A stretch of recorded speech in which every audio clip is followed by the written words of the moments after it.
नमस्कार दोस्तों, आज हम लोग पढ़ेंगे एक ऐसी बीमारी थायराइड की प्रॉब्लम जो कि कॉमन है।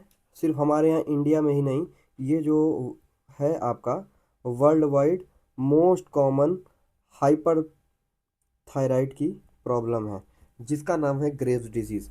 इसका नाम सिर्फ ग्रेव्स डिजीज़ ही नहीं है, इसको हम लोग दूसरे नाम से भी जानते हैं। जैसे हर इंसान का दो नाम होता है, एक घर में बुलाने वाला गोलू और बाहर में बुलाने वाला कोई आपका एथिकल या एस्थेटिक नाम। इसका भी नाम है, जैसे इसको हम लोग दूसरे नाम से बुलाते हैं। इसको हम लोग कहते हैं डिफ्यूज़ टॉक्सिक ग्वाइटर भी इसको कहा जाता है। एक चीज़ आपको मैं बता दूं कि अगर आप मुझे 10 मिनट देंगे अभी से लेकर लास्ट तक, और लास्ट में मैं आपको दिखा देता हूँ पहले ही। अगर आप ये जो वन लाइनर है इस पे भी अगर आप ध्यान देंगे तो आपका जो क्वेश्चन हो सकता है भविष्य में, जिस आपके एग्ज़ाम की तैयारी कर रहे हो, चाहे वो आपका एफएमजी हो या फिर नीट पीजी, उसमें आपका हो सकता है क्वेश्चन गलत ना हो, क्योंकि ये आपका पीवाईक्यू है एफएमजी और नीट पीजी दोनों का।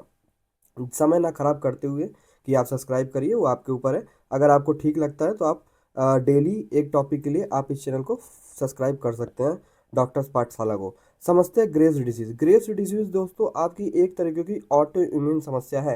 हाइपरथायराइडिज्म की तरफ मैं नहीं जाऊंगा, सबसे पहले बोलेंगे ऑटो इम्यून। ऑटो इम्यून हम तब बोलेंगे जब ऐसा कुछ हमारी शरीर से ही कुछ हमारी रिसेप्टर्स को ब्लॉक कर दे। नॉर्मली क्या होता है कि जो टीएसएच है ये बाइंड करता है टीएसएच के रिसेप्टर पे। अब ये रिसेप्टर क्या काम करता है, बोलता है मालिक हमारे बॉडी में T3 और T4 को बढ़ा दीजिए, तभी ना दिक्कत। तभी तो नॉर्मल प्रोसेस तो ये है, नॉर्मल होता है ये, जिसकी वजह से हमारा आपका जो मेटाबॉलिक प्रोसेस है वो चलता रहता है। लेकिन एक इसमें आ जाता है बनमानुस, जिसको नाम बनराकस नाम है इसका। ये जो है एंटीबॉडी, ये एंटीबॉडी क्या काम करती, टीएसएच रिसेप्टर को आपका हाइपर एक्टिवेट कर देती है। ये जो बनराकस है, जिसका नाम LATS है, जो एंटीबॉडी है, इसका फुल फॉर्म है आपका लॉन्ग एक्टिंग थायराइड स्टिमुलेटर। ये है आपका लॉन्ग एक्टिंग थायराइड स्टिमुलेटर। ये क्या काम करता है दोस्तों, ये इसको इतना ज़्यादा बढ़ा देता है, इतना ज़्यादा बढ़ा देता है जिसकी वजह से जो T3 T4 नॉर्मल बढ़ रहा था वो अब एकदम अत्त मचा देता है। अत्त मचा देने का मतलब इतना ज़्यादा बढ़ता है, इतना ज़्यादा बढ़ता है जिसकी हमको ज़रूरत नहीं होती। अब ये इतना ज़्यादा बढ़ता है कि ये अपने पीछे वाले भाई को बोलता है, टीएसएच को, कि मालिक आप एक काम करिए, बस करिए, हमारे पास पर्याप्त है। तो ये इसको फीडबैक मैकेनिज्म के तौर पर इसको क्या काम करता है, इसको बढ़ाना शुरू कर देता है। जिसकी वजह से अब आपको पता होगा, अगर आप मेडिको हैं तो अगर हमारी ब्लड रिपोर्ट में टीएसएच की मात्रा बढ़ती है तो मतलब जो दिक्कत हो गई वो भैया हो गई हाइपरथायरॉयडिज्म की।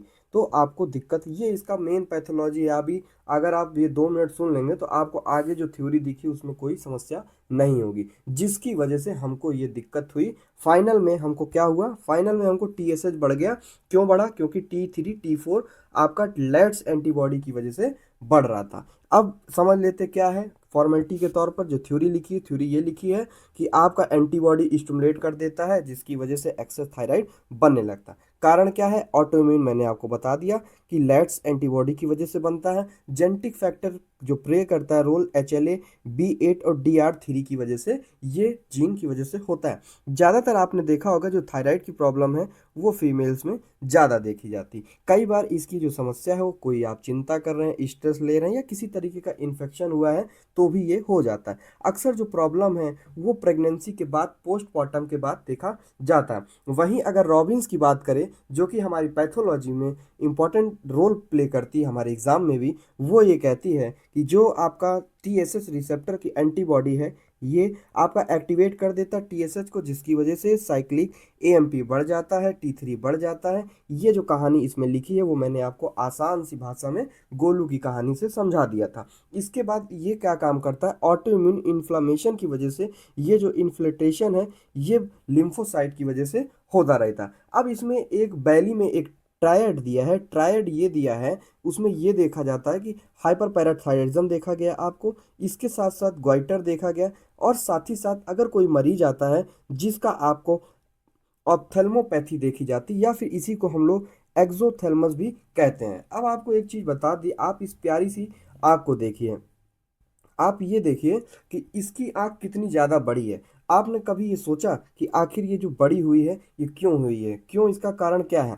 ये जो आपका आपका लेंथ बड़ी है, यहाँ पे आपका इकट्ठा होता है कौन, यहाँ पे आपका इकट्ठा होता है लूज कनेक्टिव टिश्यू, जिसकी वजह से ये आपको बड़ा हुआ दिखता है। ये इंपॉर्टेंट चीज़ है, क्योंकि ये सबको पता होता है ग्रेव डिजीज में आँख बड़ी हो जाती है, लेकिन अगर आपको कारण पता होगा तो आप में भी 1% 2% में आते हैं। इसके बाद क्लिनिकल फीचर की बात करें, ये डिपेंड करता है आपको सिम्टोमेटिक ट्रीटमेंट, इस डिपेंड करता है कि आपको कौन सा आपका सिम्टम आ रहा है। देखते हैं, जैसे कि बात करें, कई बार जो सिम्टम आता है, दिल की धड़कन बढ़ जाती है, दिल की धड़कन इतना बढ़ जाता है कि मरीज को लगता है कि दिल बाहर धड़क के आ रहा है। कुछ लोगों को दिक्कत सबसे ज़्यादा जो मोस्ट कॉमन है, बहुत ज़्यादा पसीना होना। इसके साथ साथ मरीज बोलता है डॉक्टर साहब हम खाते तो एकदम दबा के है, लेकिन हमारा वजन कम नहीं होता। साथ ही साथ अब मरीज ये भी बताएगा कि हमें सांस लेने में भी समस्या हो रही है, हमारे हाथ पर ऐसे कांपते हैं जैसे लगता है शराब पीते पीते जिसके हाथ कांपते हों।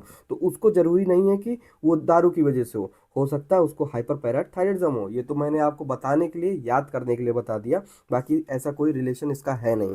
तो ये सारी बातें वही थी। इसके अलावा मरीज को चिड़चिड़ापन, ऐसी लड़कियां या ऐसी औरतें जिनको हाइपर थायराइडिज्म है वो चिड़चिड़ी ज़्यादा होती हैं। डायरिया मोस्ट कॉमन देखा जाता है जीआई सिम्टम्स में।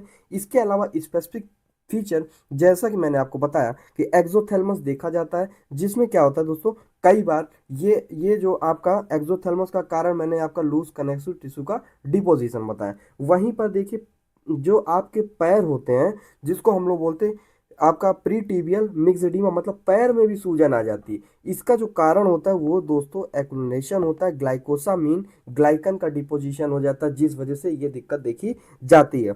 इसके अलावा आपका डिफ्यूज गोइटर, क्योंकि उसका गोलू का दूसरा नाम भोलू था।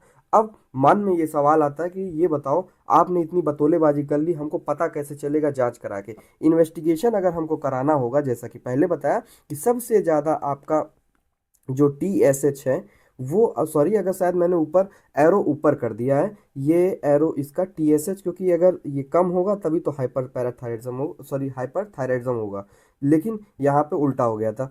तो ये अगर नीचे होगा तो इसका मतलब आपको हाइपर थायराइड। साथ ही साथ आपकी जो जांच में देखा जाता है कि जो T3 T4 ये दोनों ही आपका बढ़ जाता है। इसके अलावा देखिए, आपका जो बता दिया, आपका एंटीबॉडी अगर आप कराना चाहेंगे तो एंटीबॉडी में भी लेट्स आप करा सकते हैं, जो कि कन्फर्मेटरी मानी जाती है। एग्ज़ाम के लिए बात करें तो आपका जो है आंखें ऐसा लगेगा कि बाहर निकल के आ गई है। वहीं अगर हम ट्रीटमेंट की बात करते हैं, ट्रीटमेंट की अगर हम बात करेंगे तो सबसे पहले, अगर किसी को शराब पीते पीते, यानी कि अगर किसी को ट्रीमर्स आ रहा है, स्वेटिंग हो रही है, इसके अलावा मरीज ये बता रहा है कि हमको दिक्कत हो रही है, आपका बहुत ज़्यादा घबराहट महसूस हो रहा है, टैकीकार्डिया हो रहा है, तो ऐसे केस में जो ड्रग ऑफ चॉइस होता है दोस्तों वो बीटा ब्लॉकर होता है। बीटा ब्लॉकर में भी हम इस्तेमाल करते हैं प्रोपेनानॉल। जैसा कि इसके अलावा ये तो था सिम्टोमेटिक ट्रीटमेंट, मतलब उसका हाथ काँप रहा था, उसको मैंने कंट्रोल कर दिया। लेकिन अगर थायराइड की दवा की बात करेंगे तो जो एंटी थायराइड दवा है, मेथिमाजोल या कार्बिमाजोल प्रेफर्ड की जाती। इसमें भी आपकी जो आपका जो है मेथिमाजोल है, इसका इस्तेमाल सिर्फ दोस्तों किया जाता है डायग्नोसिस पर्पस के लिए। इसके अलावा इसका ज़्यादा इस्तेमाल होता नहीं है। वहीं इसके अलावा आपको और बता दूं कि जो आपकी PTU यानी कि प्रोपाइल थायरायूरासिल है, इसको हम अवॉइड करते हैं दो लोगों में। किसमें? दो लोगों में, ऐसे व्यक्ति जो पी के आपका लीवर खराब है, पीने की बात नहीं है, मैं याद करने के लिए बोल रहा हूँ, हिपैटिक फेलियर में इसको हम अवॉइड करते हैं, आपका चिल्ड्रंस में, बच्चों में भी नहीं देते। इसके अलावा इसका हम अवॉइड करते हैं महिलाओं में, इन 3 लोगों में नहीं देते। लेकिन फिर भी ये ड्रग ऑफ चॉइस होता फर्स्ट ट्राइमेस्टर में। लेकिन अगर पूरी प्रेगनेंसी में आपसे कोई पूछे कि ड्रग ऑफ चॉइस क्या होता है, वो होता है आपका कार्बिमाजोल। तो ऐसे केस में हम इसका इस्तेमाल कर सकते हैं। डेफिनेटिव ट्रीटमेंट क्या है? आयोडीन 131 जो सबसे ज़्यादा आपका डेफिनेटिव माना जाता है। वहीं फिर भी अगर नहीं सही हो रहा है तो हम ऐसे केस में सब टोटल या टोटल थायराइडोक्टोमी कर सकते हैं। ऐसा अब मन में सवाल होगा कि इंडिकेशन क्या है, कब हम थायराइडोक्टोमी करेंगे? जब बहुत ज़्यादा ग्वाइटर हो जाए या फिर हमको ऐसा लगने लगे कि इस व्यक्ति को कैंसर का खतरा हो सकता है। इसके अलावा इसका जो हम करा सकते हैं प्रेगनेंसी के सेकेंड ट्राइमेस्टर में, अगर दवाइयाँ काम नहीं करती तो भी हम करा सकते हैं। इसके अलावा कई बार ऑपरेशन के पहले आपका एक सोल्यूशन दिया जाता है जिसका नाम होता है आपका ल्यूगोल सोल्यूशन। ये क्या काम करता है? ये आपका जो लुगोल सोल्यूशन है, इसी को हम लोग पोटेशियम आयोडाइड भी कहते हैं। इसको हम लोग अक्सर इसलिए देते हैं सर्जरी के पहले, ताकि जो वेस्कुलरिटी है वो थोड़ा कम हो जाए और ऑपरेशन के दौरान आपकी जो ब्लीडिंग है दोस्तों वो थोड़ा कम हो जाए। इसके अलावा आई के लिए क्या करते हैं, ऑटोइम्यून है, इसकी डिपोजिशन होता है। ट्रीटमेंट यही है, अगर स्मोकिंग है तो बंद कीजिए, स्टेरॉइड हम दे सकते हैं, साथ ही साथ ऑर्बिटल डीकम्प्रेशन कर सकते हैं रेयर केसेस में।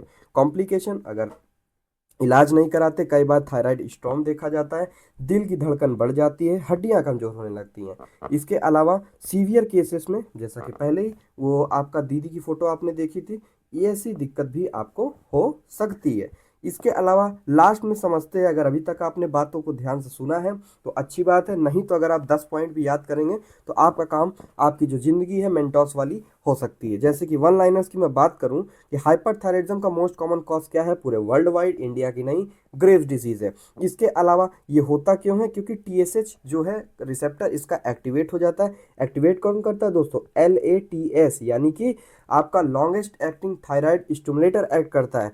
क्यों, इसका ट्राइड क्या है, हाइपरपैराथायराइडिज्म, साथ ही साथ ग्वाइटर, इसके अलावा बड़ी बड़ी दीदी की प्यारी सी आंखें। इसके अलावा स्पेसिफिक फीचर क्या है, वो है आंखें बाहर आना, दीदी की आंख बाहर आ गई थी। इसके अलावा अगर हम राई यू फाइंडिंग में देखते हैं तो डिफ्यूज अपटेक ऑफ इसका देखा जाता है। ये राई यू क्या बता दिया, ये दोस्तों और कुछ नहीं है, ये आपका रेडियो एक्टिव आयोडीन एब्लेशन है, इसमें देखा जाता है डिफ्यूज इन इंक्रीज अपटेक। इसके अलावा एंटीबॉडी स्पेसिफिक क्या भाई, एंटीबॉडी मैंने पहले ही बताया टीएसएच रिसेप्टर पे काम करती है। ड्रग ऑफ चॉइस, कोई प्रेगनेंसी में नहीं है तो मेथीमाजोल आपका कम प्रेफर किया जाता है। सबसे ज़्यादा प्रेफर करने वाली दवाई जो है कार्बिमाजोल, क्योंकि मेथीमाजोल आपका डायग्नोसिस पर्पस के लिए यूज़ होता है। तीन और इम्पॉर्टेंट, प्रेगनेंसी में पीटीयू, प्रेगनेंसी में P for pregnancy, P for PTU दिया जाता है। और ट्रीटमेंट क्या है, रेडियो एक्टिव आयोडीन एब्लेशन। एक दोस्तों रेडियो एक्टिव का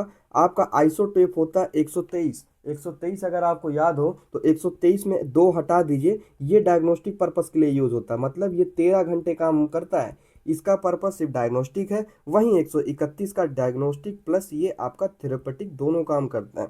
वहीं बात करें डिफ्यूज वेस्कुलर ग्वाइटर की विथ ब्रूट, ये ग्रेव्स बोला जाता है। साथ में पेरी ऑर्बिटल मिक्सडीमा, ये एक तरीके का डर्मोपैथी ग्रेव्स डिजीज, मतलब कि आपका स्किन की जुड़ी समस्या कॉज करता है। अगर आप सिगरेट पीते हैं, सुट्टा मारते हैं, तो आपको ऑप्थेल्मोपैथी हो सकती है। वहीं जो खून की जांच कराई गई थी टीएसएच में T3 T4 बढ़ता है, साथ ही साथ टीएसएच आपका कम होता है, मतलब कि हाइपर थायराइडिज्म है, ये प्राइमरी हॉलमार्क माना जाता है। आंख दीदी की बढ़ गई, क्यों, क्योंकि इसमें ग्लूकोसामीन ग्लाइकन का डिपोजिशन ऑर्बिट में होता है। वहीं थायराइड स्ट्रॉम के केसेस में अगर हो जाता है कब, अगर हम सही से ट्रीट ना करें। दोस्तों समय थोड़ा सा 2-4 मिनट बढ़ गया, उसके लिए खेद है हमें, लेकिन अगर आपको ये वीडियो समझ में आया हो, अगली वीडियो में मैं बात करूंगा हाशीमोटो थायरोइडाइटिस के बारे में। उसके लिए आप चैनल को सब्सक्राइब कर सकते हैं। अगर आपको ये पीडीएफ चाहिए तो भी आप कमेंट कर सकते हैं, मैं पीडीएफ का लिंक आपको दे दूंगा। मिलते हैं अगली वीडियो में, तब तक के लिए मस्त रहें, स्वस्थ रहें और सावधान रहें।